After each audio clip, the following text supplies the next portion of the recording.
Hey founders, thanks for taking the first step in the Startup Virtue Model. In this short video, I'm going to give you a quick summary of the basic structure of the model and give you a few tips for getting started. After you download the file, open it up in Google Sheets or in Excel, and you can go to the Start Here tab and look at the welcome screen.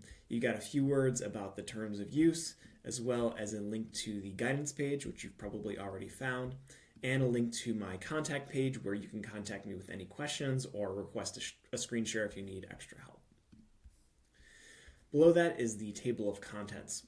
So the model is structured into three basic sections. You have your plan, analyze, and present sections. The plan section is made up of the assumptions, hiring plan, and custom calc tabs. The analyze section is made up of the financing, data dashboard, and KPIs and metrics tabs. And then the last set of tabs are all dedicated to presentation. So you've got your customizable pitch deck here. And then you have two sets of pro forma statements.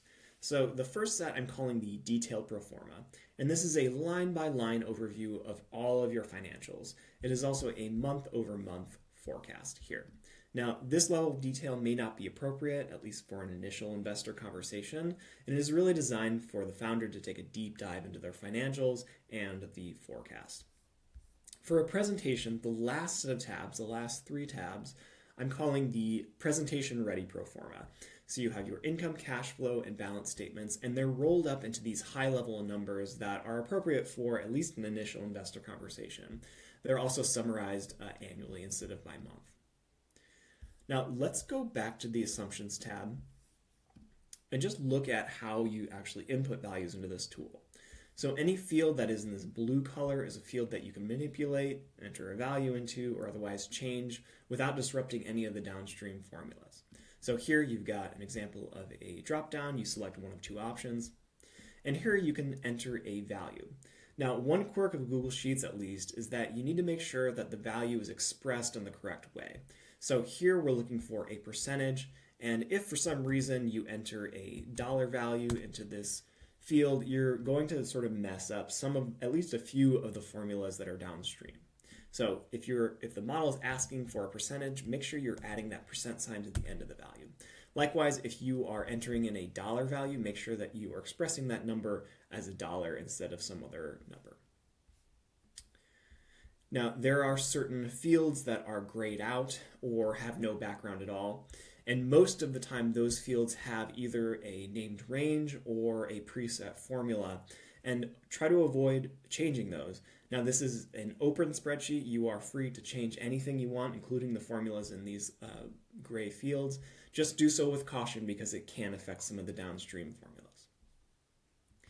There are a few options where you can check a box or uncheck a box, and you'll notice that there is some conditional formatting in here. So if you uncheck this box, you'll see that the values, the assumptions for these two rows here are grayed out, and that is just to indicate that those variables are no longer active. Now, before you jump in and start entering any assumptions at all, I really recommend taking a step back just to think about what your goal is for the model. What are you trying to accomplish? What insights do you want to get from the model? What kind of inputs and outputs do you want to be reflected in this tool? And pull that all together, maybe even write it down so that you can come back to it as you enter and iterate on your assumptions. Once you get started, I recommend spending between 1 and 2 hours on the model, going through and entering an initial set of assumptions. Those initial assumptions should serve as a baseline given your understanding of your business, of the market, or of the industry.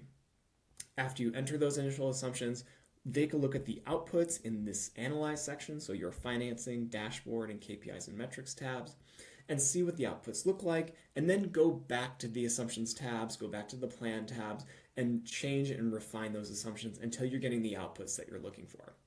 The process of creating a quality forecast that you understand can take some time. It can take hours or even days for you to fully process and digest all of the insights that are offered in this model. But if you need a quick forecast and maybe you have an investor meeting coming up, feel free to contact me. I'm happy to help you create a forecast and pro forma statements that will help you be successful in those upcoming investor conversations. Otherwise, if you're ready to walk through this process, go to the guidance page and go to the Starting Assumptions section to get started.